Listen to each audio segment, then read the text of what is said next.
High, এখন আছি সোনামুড়াতে। সোনামুড়া থেকে গোমতী নদীর জল কেমন হয়েছে তা দেখুন।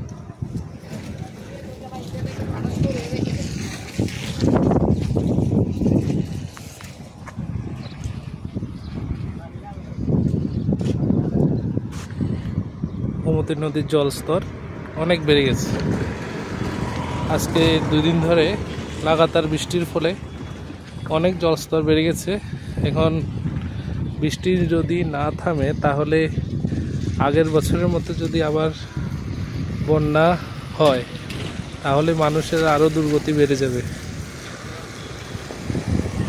এখনো পর্যন্ত যেমন মনে হচ্ছে আর যদি বৃষ্টি না হয় বন্যার পরিস্থিতি নাও তৈরি হতে পারে, যেহেতু আবহাওয়া দপ্তর 31 তারিখ পর্যন্ত বলেছে যে বৃষ্টি হওয়ার সম্ভাবনা রয়েছে।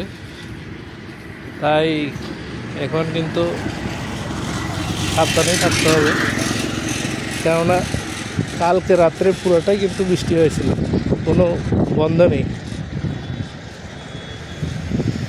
এই দেখো অনেক জল।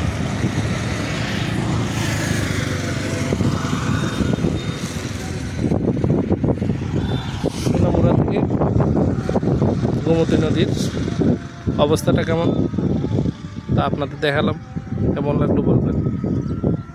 আকাশে কিন্তু প্রচণ্ড মেঘ, তাই খানিকক্ষণ পর পর বৃষ্টি হচ্ছে, তার সম্ভাবনা আজকেও অনেক বৃষ্টি হবে।